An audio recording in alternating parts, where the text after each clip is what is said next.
자, 10월 30일 재보선이 얼마 남지 않았습니다. 이 여야 후보들은 표밭을 다지기 위해서 총력전을 벌이고 있습니다. 네. 이 새누리당은 지역 공약을 부각시키고 또 민주당은 정권 심판론을 앞세우고 있습니다. 이렇게 재보선의 열기가 뜨거운 데는 차기 당권에 미칠 영향력이 크기 때문이겠죠. 이번 재보선의 의미와 또 파장에 대해서 김종리 교수와 함께 이야기 나눠보겠습니다. 안녕하십니까? 네, 안녕하십니까? 자, 교수님, 10월 30일 이제 재보선 얼마 안 남았는데 이 새누리당 권력 판도 어떻습니까?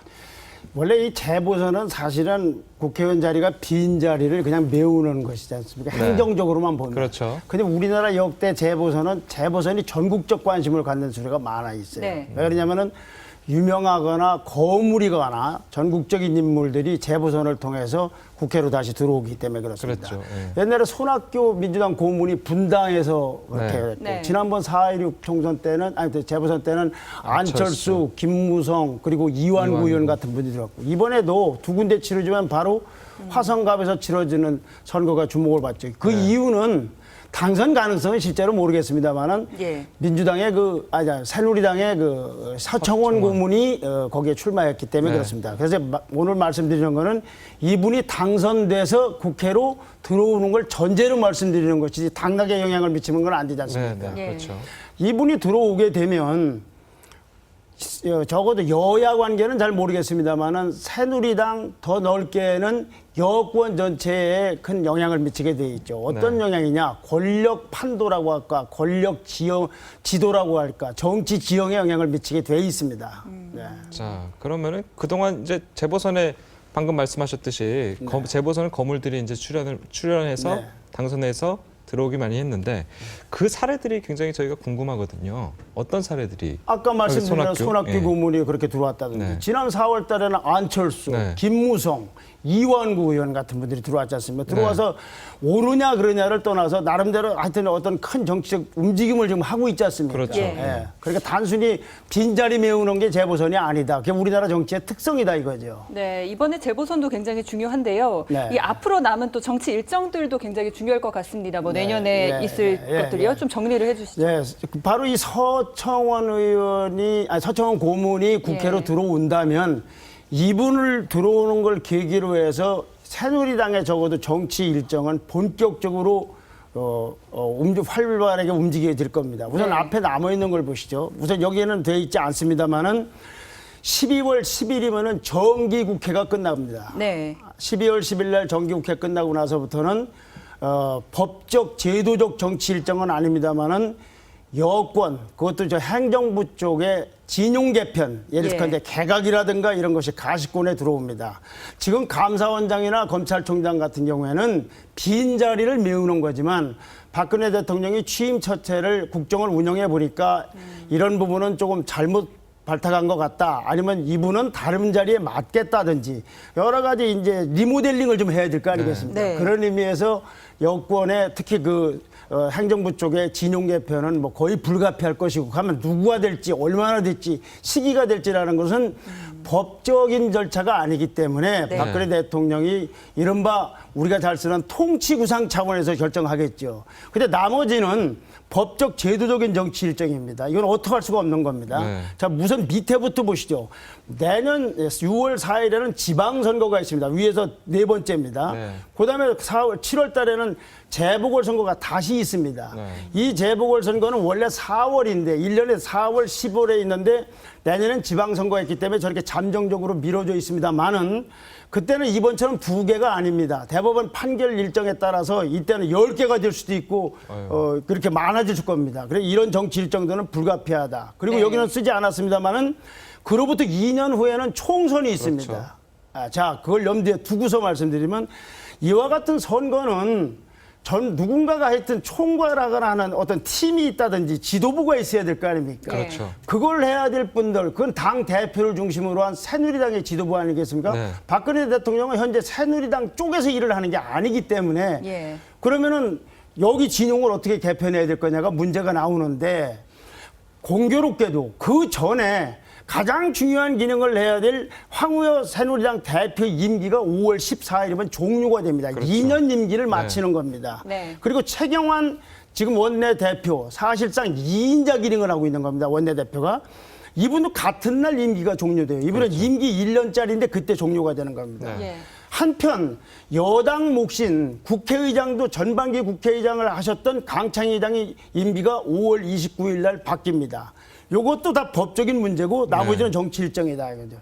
여기서 아까 말씀드릴 때 새누리당의 대표의 임기가 2년이라고 그랬지 않습니까? 예. 그러면 내년에 선출되는 대표는 2년 후에 2016년 총선까지 치른다 이런 얘기죠. 총선은 말할 것도 우권이와 지방선거부터는 사실상 이제 그때는 무슨 뭐 댓글 사건이냐 뭐냐 이걸 바탕에 놓고서 박근혜 대통령에 대한 중간평가적 성격으로 치를 수밖에 없습니다. 네. 예. 그럼 새누리당은 이겨야 할 것이고 예. 민주당은 여기서 지면은 정말로 존립 기반이 애매해질 거 아닙니까? 엄청 중요한 선거가 된다. 근데 선거라는 건 잘 알다시피 공약 이것도 중요하지만 공천 문제가 따르는 겁니다. 공천 문제가. 예. 그렇게 중요한 거를 이제 앞두고 있으니까 당권 경쟁이 굉장히 심각해져요. 굉장히 심각해지겠죠. 이 참고로 말씀드리면은 작년에 총선이 있었지 않습니까? 네. 네. 박근혜 대통령이 그때 총선 지휘봉을 쥔, 즉 비대위원장에 그랬죠. 취임한 것이 총선 넉 달 전입니다. 네. 그럼 이렇게 임기가 있으면 5월 14일 날 대표 바꿔서 불과 20일 있다 선거 치른다. 그거는 불가능한 일입니다. 예. 그래서 적어도 내년 3월, 아무리 늦어도 4월까지는 새 지도부가 구성이 될 겁니다. 전당대회를 좀 빨리 하겠네요. 당연히 빨리 하게 되겠죠. 그리고 고시, 전당대회를 연다고 이제 고시하는 건 그로부터 훨씬 빨라지기 때문에 네. 12월 10일 날 정기국회가 회기가 끝나고 나면은 이런 정치 일정이 그냥 포포처럼 우리에게 쏟아질 겁니다. 그런 한가운데 여야는 모르지만은 새누리당 내에서는 대표, 꼭 아무래도 새누리당 총지휘할 거 아닙니까? 그렇죠. 박근혜 예. 대통령은 정부이시니까. 그래서 이 당권 경쟁은 오래간만에 여권 내에서 볼만한 정치 이벤트가 되지 않을까 싶습니다. 굉장히 흥행에 성공을 네, 하는. 그런 것에 서청원 고문이 당선돼 들어오면 직접 간접적으로 영향을 미칠 거다. 그래서 예. 이분이 당선되면서부터 이런 일정이 가속화될 거다. 그런 말씀을 드리는 겁니다. 근데 이제 서 고문은 뭐 재보선 공천 신청할 때 당권에는 관심이 없다 이렇게 말씀을 하셨는데 네. 어떤 식으로 좀 영향을 미치게 제가 그 서구문의 말이 진짜냐 아니냐라는 거짓말 탐지기적 기능은 할 수 없으나 예. 그걸 거짓말이냐 아니냐 보니까 정치 상황에 따라 사람의 역할은 달라지는 겁니다. 네. 우리 제일 기억나는 건 뭐냐면 김대중 전 대통령은요. 대선에서 패배한 다음에 정계 은퇴를 선언했어요. 그다음에 계획이 바뀌었다면서 복귀를 해서 대통령까지 집권을 한 분입니다. 예. 그래서 서청원 의원이 그 말은 액면 그대로 받아들일다 하더라도 네. 새누리당의 상황이라든지 정치 상황에 따라서 역할은 바뀌는 겁니다. 그걸 우리는 이름하여 사심이 아니라 공심이라고 그러는 겁니다. 공심. 네, 그렇죠. 네. 그럼 서청원 고문은 그럼 일단 뭐 한다고 생각을 하고 네. 나머지 또 누가 있을까요? 네. 그러니까 지금 서청원 의원도 가능성이 있다는 것이 꼭 가능성이 한다는 있죠. 건 아니지만 예. 지금까지 드러난 부분으로서는 그래도 공개적으로 그 거의 공개적인 대권을 향한 움직임을 하는 분은 한 분 있습니다. 김무성 의원입니다. 그렇죠. 그분은 멀리 LA에서는 대권 도전 의사까지 밝혔다고 보도가 됐습니다만 이분은 실제로 당권 도전 의사를 공공연히 밝히고 있다고 해도 과언이 아닐 겁니다. 예. 그럼 이제 우선 서청원 의원부터 보시죠. 이분은 어떤 캐리어를 갖고 계신 분인가 네. 다시 한번. 이분은 나이는 이렇게 많습니다만은 현재 새누리당 고문이었고 한때 친박연대를 이끌었습니다. 그랬죠. 예. 이분들이 누굽니까? 이명박 정부 당시에 공천을 받지 못하고 떨려나간 사람들이 모아서 기사회생을 해서 국회로 들어온 분이고 이분은 그와 직접 관련이 있는지 없는지 모르지만 교도소 고생까지 하신 분이에요. 그게 굉장히 그 나름대로는 발언권이 있거나 또 연배가 있겠죠. 그다음에 이제 김무성 의원 보시죠.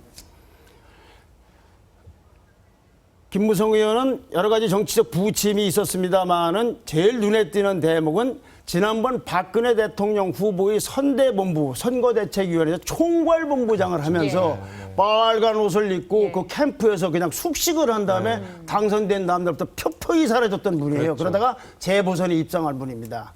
그러면 이제 이분은 공개적으로 도전 의사를 밝히고 있고 서청원 의원은 뭐 고문은 이제 가능성도 있다. 본인이 말과는 달리 그런 거지 진짜 제가 확인해 본 건 아닙니다. 근데 여기에 또 한 분 아주 중요한 분이 있습니다. 네. 누군가요? 누구신가요? 최경환 원내대표입니다. 예. 최경환 대표는 여러 가지 경력이 있으면 아주 친박의 친박이고 원조 골수 친박입니다. 이분은 김무성 의원이 총괄본부장으로 오기 전에 박근혜 새누리당 후보의 비서실장을 했고 그 당시 박근혜 후보 진영에서는 비서실장 중심 체제로 선거를 치려고 했었습니다. 네. 근데 내부 부작용이 있고 해서 총체적 정치적 도의적 책임을 지고 물러났지만 이번에 원내대표로 화려하게 복귀를 한 분이에요. 네. 이 밖에 이제 한 두어 분 정도가 또 거론될 수 있어요. 한 분은 이인재 의원입니다. 예. 이인재 의원은 최근에 통일을 여는 의원 모임에 이제 참여를 했는데 여기가 이인재 의원이 주도했다고 보기는 좀 어려운 게 참여한 멤버들이 김무성 의원, 정몽준 의원 이런 분들인데 그분들이 무슨 뭐 이인재 의원을 리더로 하겠습니까? 그나마 이렇게 활발하게 움직이고 있고 또 한 분 있어요. 이완구 의원이 있습니다. 이완구 의원은 국가 경쟁력 강화 모임이라는 걸 만들려고 이제 그동안 두 차례나 사전 모임도 하고 했다고 하면서 한편 최근에 충청권 인구가 호남 인구를 앞섰다고 해서 의석수 늘리기에도 앞장을 서고 있으나 그 국가 경쟁력 강화 모임에는 최경환 원내대표, 무슨 김기현 정책위의장, 홍문종 사무총장, 정우택 의원 등등 들어가서 뭐 실무적인 일을 하지는 못하지만 여기에 리더가 된다고 하기는 어렵습니다. 그런 두 분은 거론은 되지만 당내 기반이 그렇게 강하지가 않고 공백기가 많아서 아까 말씀드린 세 분에 비해서는 그렇게 비중이 좀 낮다고 그렇죠. 모르죠. 역전승이라는 게 있는지 모르겠습니다만 하여튼 그거는 뭐 현재 정치를 분석할 때 그렇게 볼 수는 없는 것이고 대체로 보면 저 세 분 사이에서 주거리 받거니 하지 않을까. 예, 많이 언급되는 분도 계신데 지금 많은 분을 이제 교수님께서 말씀해 주셨어요. 누가 좀 가장 가능성이 높아 보인다 이렇게 보시는지요? 저는 누가 가능성이 있는지에 대해서 저는 점쟁이가 아니기 때문에 모릅니다. 그런데 여기서 확실한 거 하나는 있습니다. 박근혜 대통령의 의중입니다. 박근혜 대통령이 새누리당에 이래라 저래라 하지는 않는지 모르지만 지난번 비대위원장으로 총선 승리를 이끌었을 때 박근혜 대통령의 결재 없이 공천받아 나간 사람이 있습니까?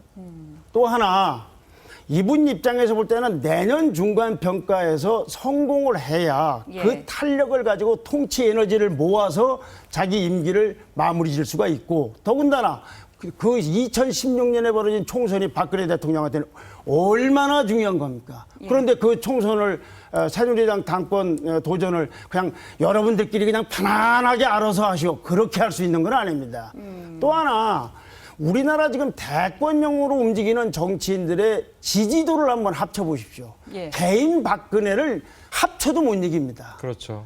그래서 다음 총선이든 뭐든 간에 아주 속된 말로 하면 박근혜 대통령과의 거리를 득표하는 가장 중요한 무기로 삼을 수밖에 없어요. 그래서 이번에 나오는 저 세 분도 누가 뭐라고 해도 박근혜 정부의 성공을 위해서 통 큰 정치를 하겠다. 할 말은 다 하겠다. 야당하고 정쟁을 중지하고 민생하겠다. 다 어쩌고 할 겁니다. 그래 공약 차이도 별로 안 날 겁니다. 문제는 박근혜 대통령의 거리 문제일 겁니다. 더 나아가서는 박근혜 대통령의 의중이라고 봐야 되는 게 상식일 거예요. 그게 우리나라 정치 권력의 현실입니다. 그럼 지금까지는 박 대통령의 의중이 어떤지 좀 그거는 여쭤볼 수 있을까요? 모르겠어요. 그러니까 뭐 본격적인 연구는 이제 앞으로 하겠죠. 이제 자 이런 정치 일정을 여권 개편하고 아까 개각하고 어떻게 할 것이냐, 이번 지방선거에서 어떻게 할 것이냐, 야당은 어떻게 움직일 것이냐, 내년 2016년 총선을 어떻게 할 것이냐. 2016년 총선에서 지방선거에서 지고 그때 지면은 재집권, 새누리당 그건 영원히 어려워지는 거 아니겠습니까? 그렇죠. 그리고 너무너무 중요한 이죠. 그러니까 서청원 고문도 그렇고 제가 얼마 전에 뭐 최경환 대표와 좀 얘기를 나눌 기회가 있었는데 최경환 대표도 당권에는 관심이 없다라고 본인은 그렇게 말을 했는데 교수님 말씀을 들어보니까 결국은 박근혜 대통령의 의중이 결정을 할 것이다. 라는 최경환 대표의 그 말도 네. 그 순간은 진실이었을 겁니다. 네. 근데 상황에 바뀌어서 모든 사람이 하라고 하는데 어디 뭐 입산 수도를 합니까? 어떻게 됩니까? 그건 안 되는 거죠. 네, 고맙습니다. 오늘 말씀 잘 들었습니다. 고맙습니다. 고맙습니다. 감사합니다.